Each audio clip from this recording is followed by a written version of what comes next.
Before we get into the video, could everyone please subscribe to my channel? Thank you so much. The call to end my final mission came faster than I expected. One moment I was reviewing the last security report in the operations room overseas. The next I was packing my duffel bag. 40 years in uniform had taught me to move quickly.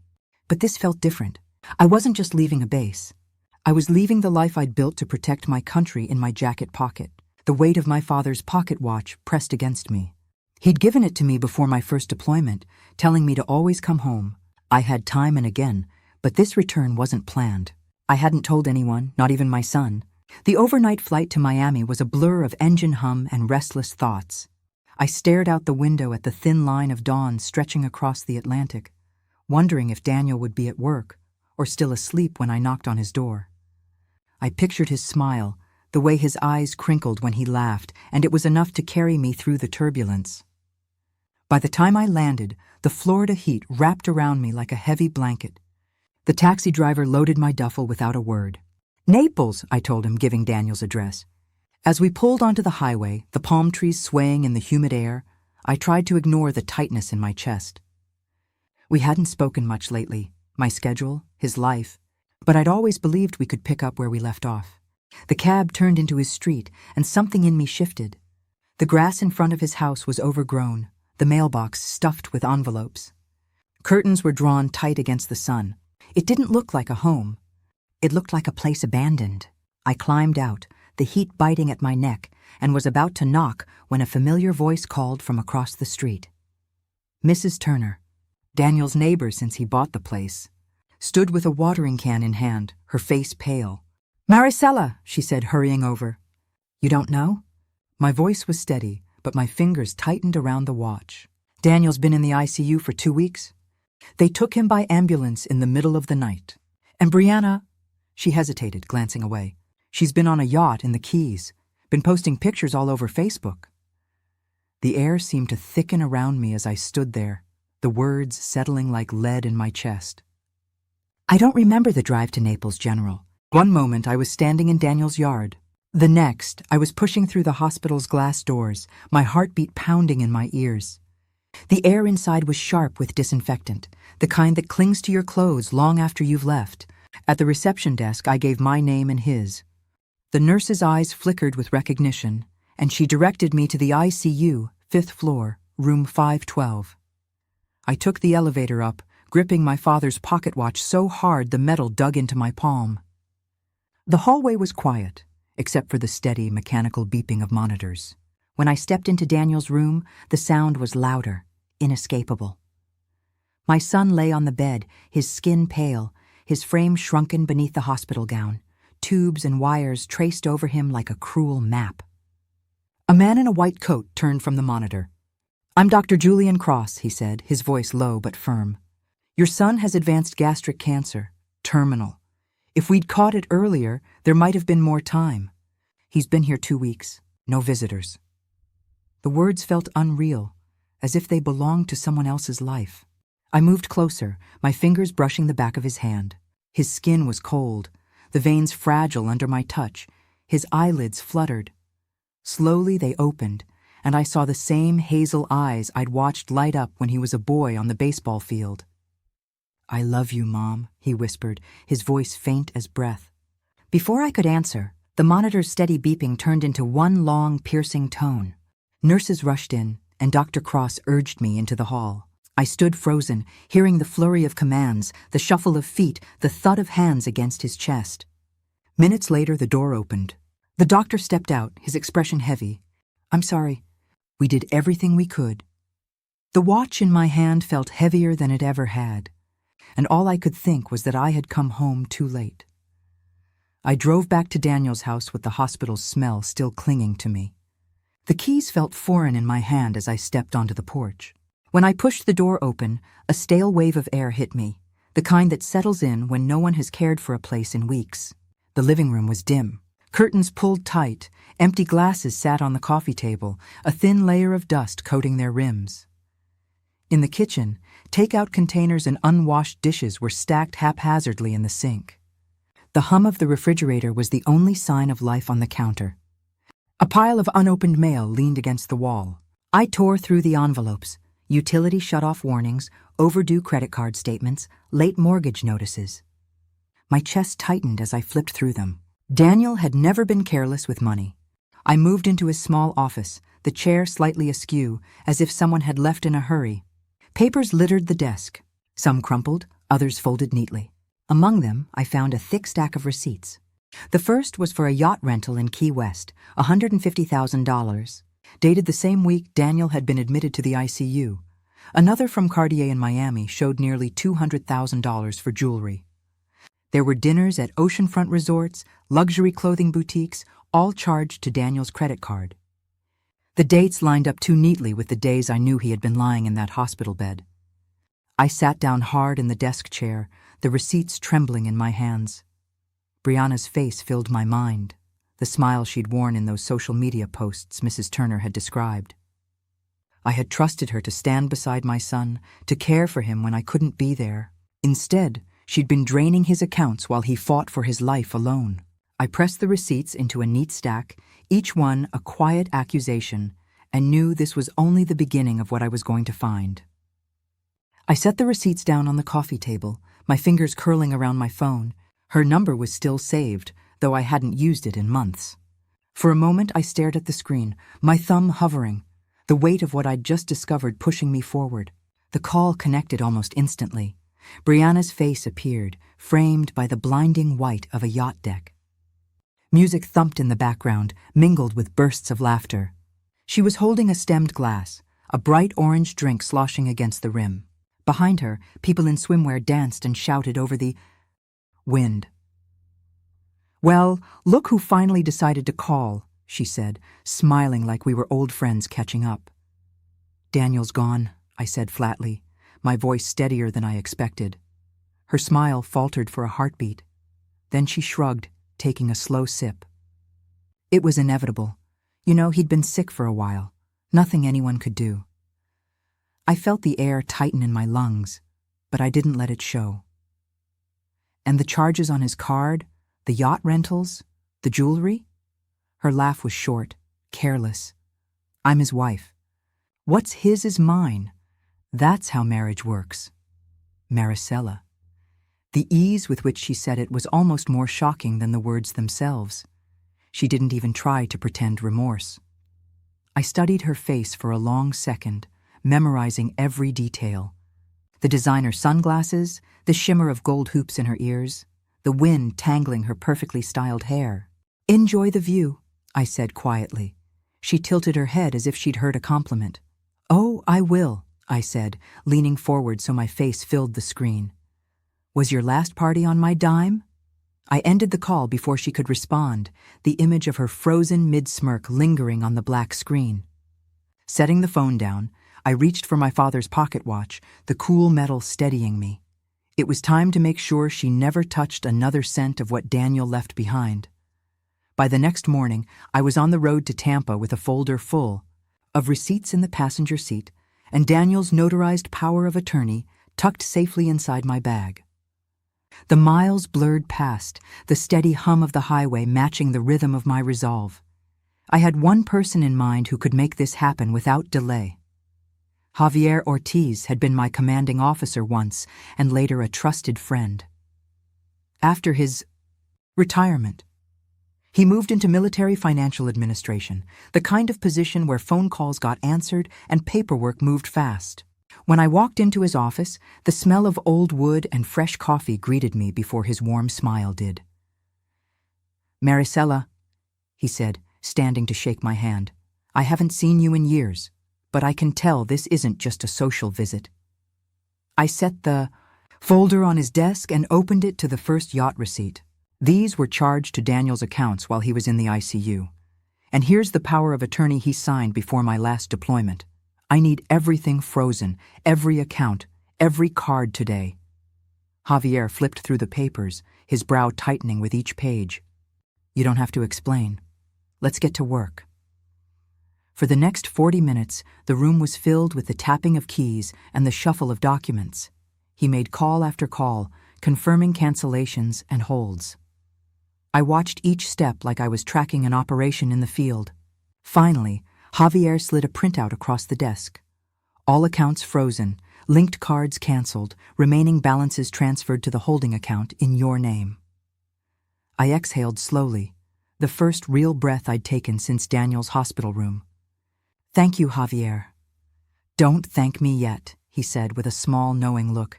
She's going to come at you hard. He was right. Before I even left the parking lot, my phone lit up with Brianna's name. The first few voicemails were full of curses and threats. By the third, her tone had shifted, her voice softer, almost pleading. Maricela, please, I just need access to cover some expenses. We can work this out. Not once did she say Daniel's name. I let the phone ring, the vibrations against my palm a reminder that this was only the first step. The real fight was still ahead. Back at Daniel's house, I went straight to the study. The room smelled faintly of old paper and dust. The blinds were half closed against the afternoon sun. His desk was cluttered but organized in its own way, with neat stacks of documents, a few opened envelopes, and pens lined up in a coffee mug. I started with the top drawer, sifting through folders of insurance papers and tax forms. In the bottom drawer, beneath a stack of manuals, I found a small leather-bound notebook, the kind Daniel used to keep for jotting reminders. The cover was worn at the edges, and the spine was creased from use. I sat at his desk and opened it. The first few pages were lists of household chores and grocery items. But then the entries changed. Each line carried a date, an amount, and a short note in his careful handwriting. March 8th, $3,000 for Brianna's medicine. April 12th, $5,500 for roof repairs. May 3rd, $7,000 for car payment. I flipped through page after page, my stomach tightening. The amounts grew larger over time, each with some justification attached, all for Brianna. I reached for my bag and pulled out the bank statements I'd collected from the mail pile, cross-checking each entry with the statements. The truth came fast and cold. The March 8th medicine matched a charge for a high-end spa in Palm Beach. The roof repairs lined up with a payment to a luxury boutique. The car payment was the exact amount of a down payment on a new designer watch. I leaned back, gripping the notebook as though it might burn me. Daniel had trusted her completely, and she had taken every ounce of that trust to feed her vanity. Needing more, I picked up Daniel's phone from the evidence bag the hospital had given me. Most of the messages were gone, but in an archived folder, I found one that made my chest tighten. It was from Brianna to a friend. Might as well enjoy his money.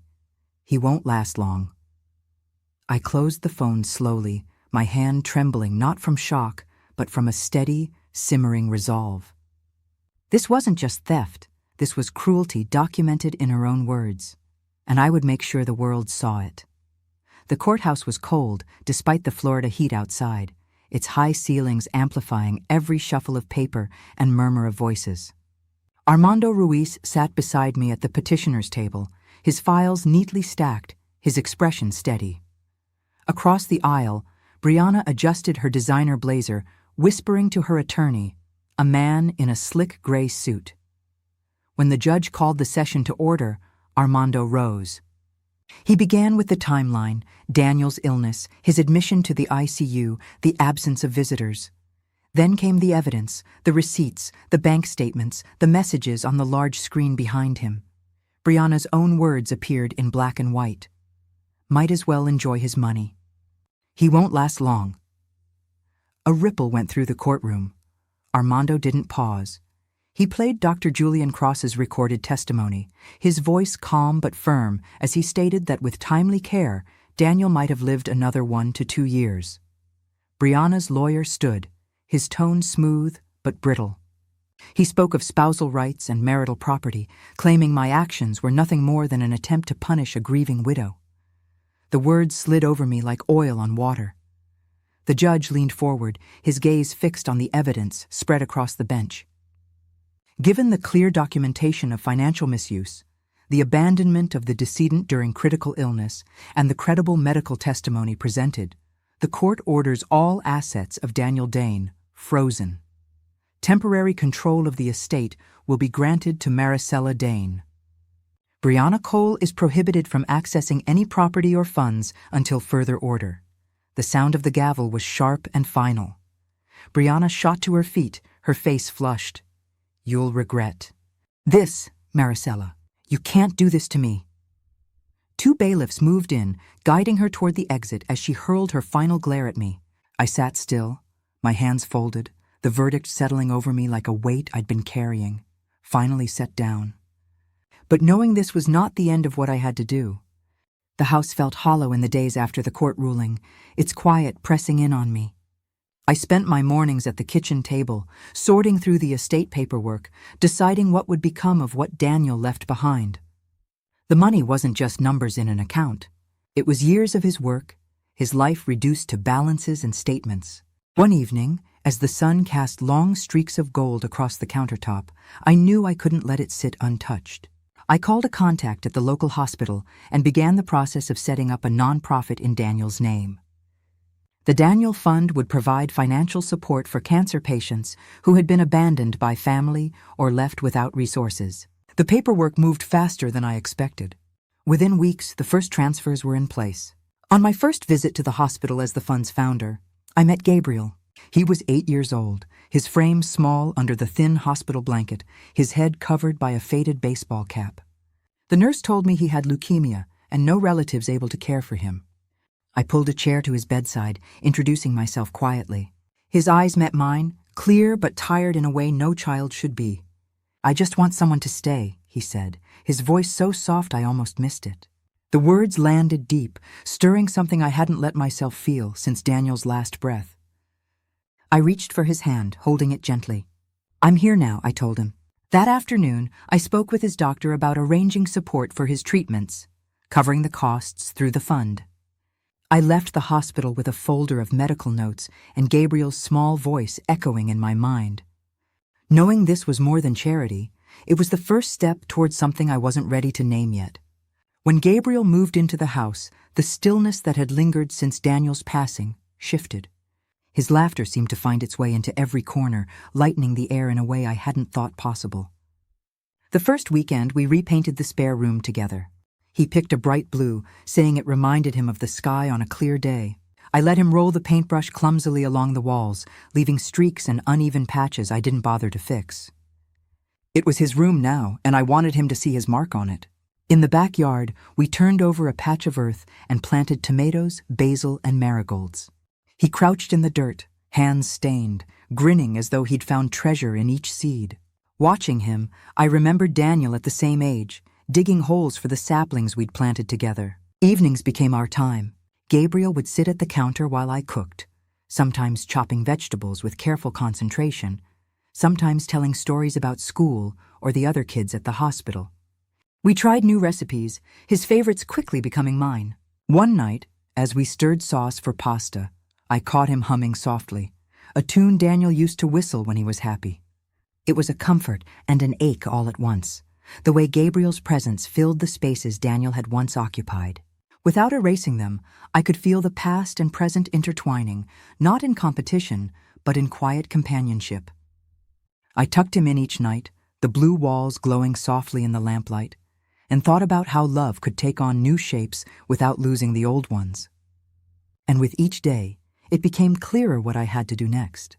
The sun was just beginning to lower when Gabriel and I walked down to the shoreline, the sound of the Gulf rolling in, steady and calm.